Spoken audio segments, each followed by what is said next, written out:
we jump back into the action here, known as In My Own Words, the podcast on a Monday.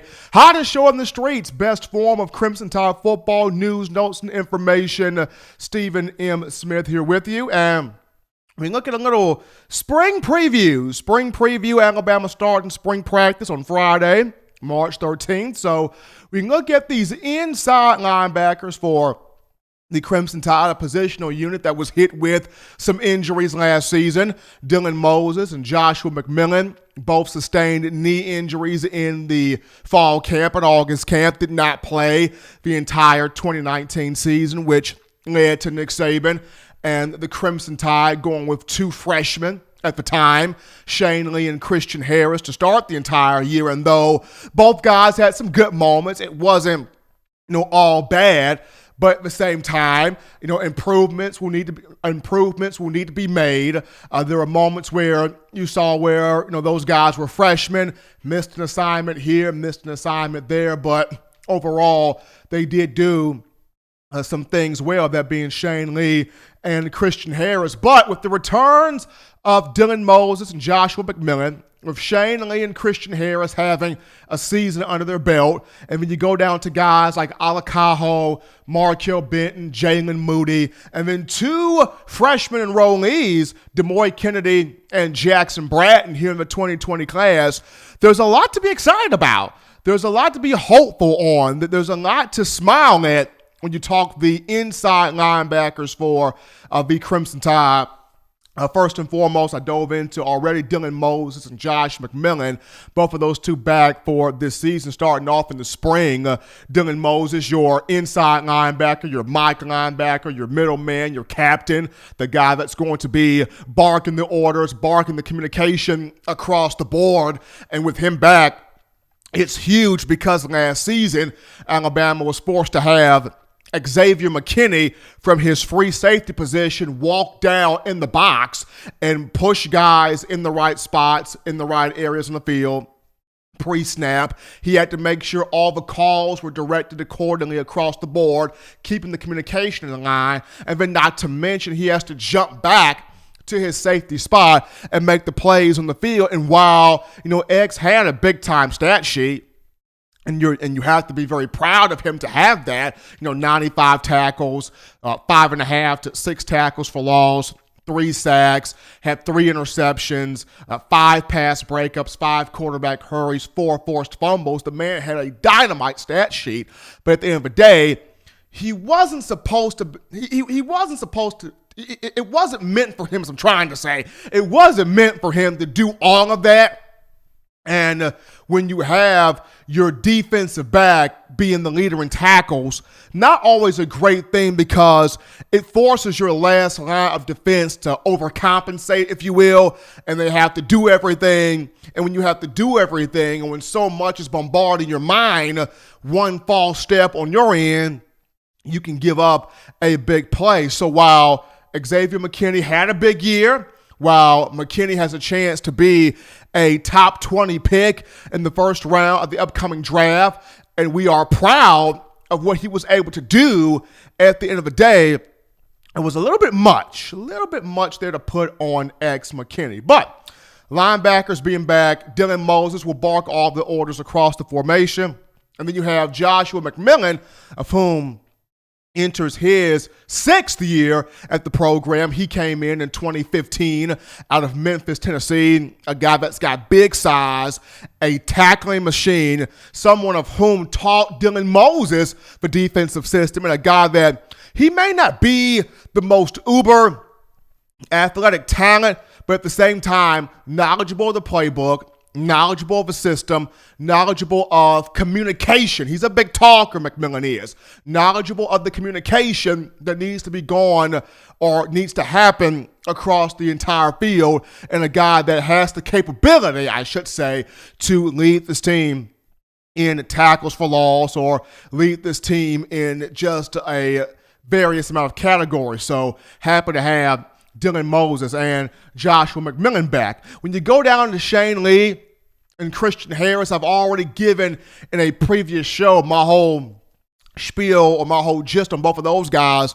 For Christian Harris, he's got the athleticism. He's got the lateral quickness. He's got the pure speed and acceleration. The main thing for him is just continuing to understand the playbook, see the play, dissect the play, shoot through the gaps, and make tackles, and not allowing the same things to trip him up.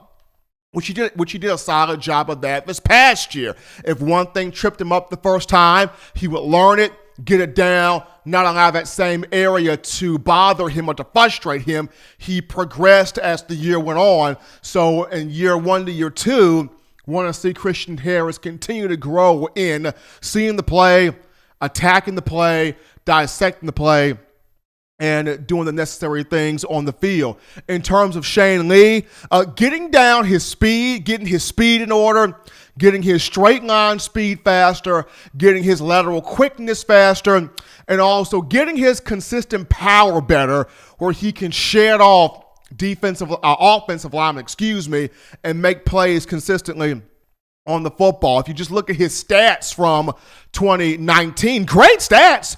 If we are evaluating him on the numerical data, on the statistical value, he had a great season. But, getting his speed down, getting his power down, getting his weight down, all of those will be huge things, huge aspects for Shane Lee, and it's the reason why you've got a Dr. Matt Rhea, you've got a David Ballou in here to help with Lee on those aspects. When you look at Alakaho, I really want to see him create a role in this inside linebacker position. We know what the young man can do on special teams. He blows stuff up. He busts up the shield. He's blocking punts. He's blocking kicks. He's blocking everything. And that is huge when you look at a guy that can come up the middle, get his hands on the ball, and flip the field, change dynamics, change the fortune of a game on special teams. He can do that, and he has perfected that. The thing I want to see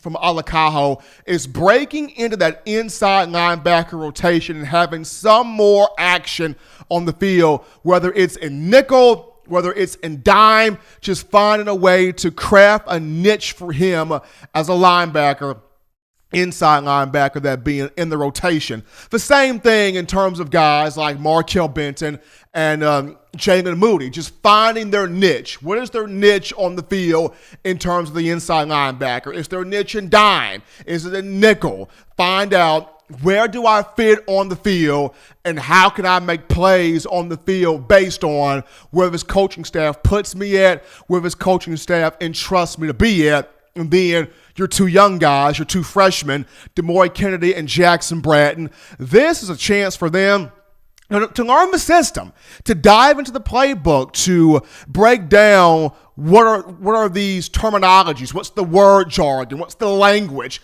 how to process being a part of the complexity that is Nick Saban's system. How do I, work my way in? How do I become a contributor? How do I grow into being a solid practice player? And both guys have talent.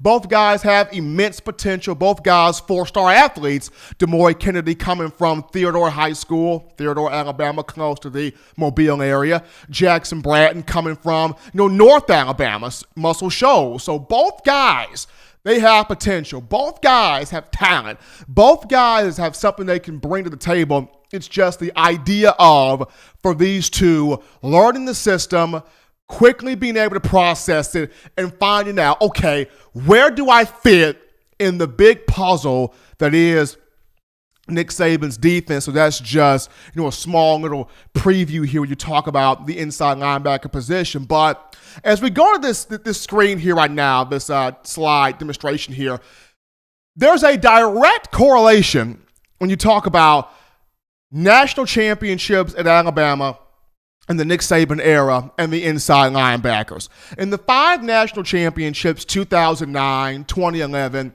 2012, 2015, and 2017, an inside linebacker, not a defensive lineman, not an outside linebacker, not a cornerback, not a safety, an inside linebacker has led the team in tackles during these 5 national championships for Nick Saban. If you look at 2009, it was Rolando McClain from Decatur, Alabama. Rolando McClain, 2009, 104 tackles, led the team, national championship. 2011, it was Donta Hightower out of Tennessee, Lewisburg, Tennessee. 2011, he anchored a defense that led the nation in all 5 major defensive categories: scoring defense, total defense, pass defense, pass efficiency defense, run defense. Led the league in all of those categories. Hightower in 2011 led the team at 85 total tackles. That was a national championship season.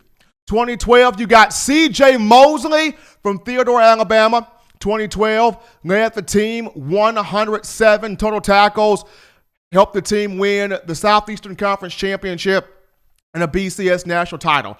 2015, you're looking at Reggie Ragland from Madison, Alabama. Reggie Ragland, 102 total tackles, SEC Defensive Player of the Year, helped the team get to a national championship and win it. And then 2017, we're looking at Rashaan Evans from Auburn, Alabama. 74 tackles that year, led the team. So you catch the drift here.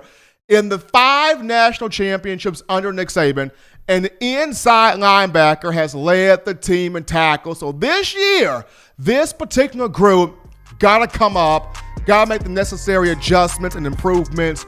Really happy to have Dylan Moses and Joshua McMillan back. But that takes us to our next break on In My Own Words, the podcast. But don't touch that dial, folks. Still getting the Maserati out of the driveway, pumping it down the highway. Upon our return, we dive into more of your phone calls, tweets, texts, thoughts, questions, and concerns after this.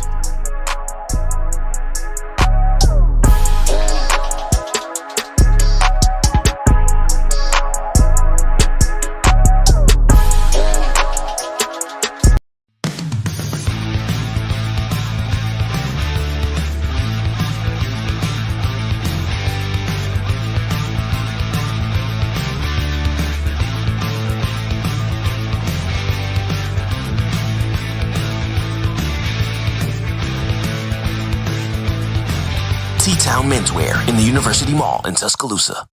Touchdown Alabama Magazine is Alabama football's premier publication. A subscription to Touchdown Alabama Magazine is the perfect gift for any Alabama fan. For exclusive news and information, recruiting updates, a free annual print magazine, and more, go to touchdownalabama.com and click join. Only $5.95 per month or pay $49.95 for a full year subscription. That's a saving of almost $22. Make sure to subscribe before it's too late and get our new freshly printed end of the year magazine issue. Go to touchdownalabama.com today and roll Tide. Thank you for watching Touchdown Alabama Magazine's YouTube channel. To continue to get the best in Alabama football content, subscribe here and turn on your notifications to stay connected with the hottest shows covering your Crimson Tide.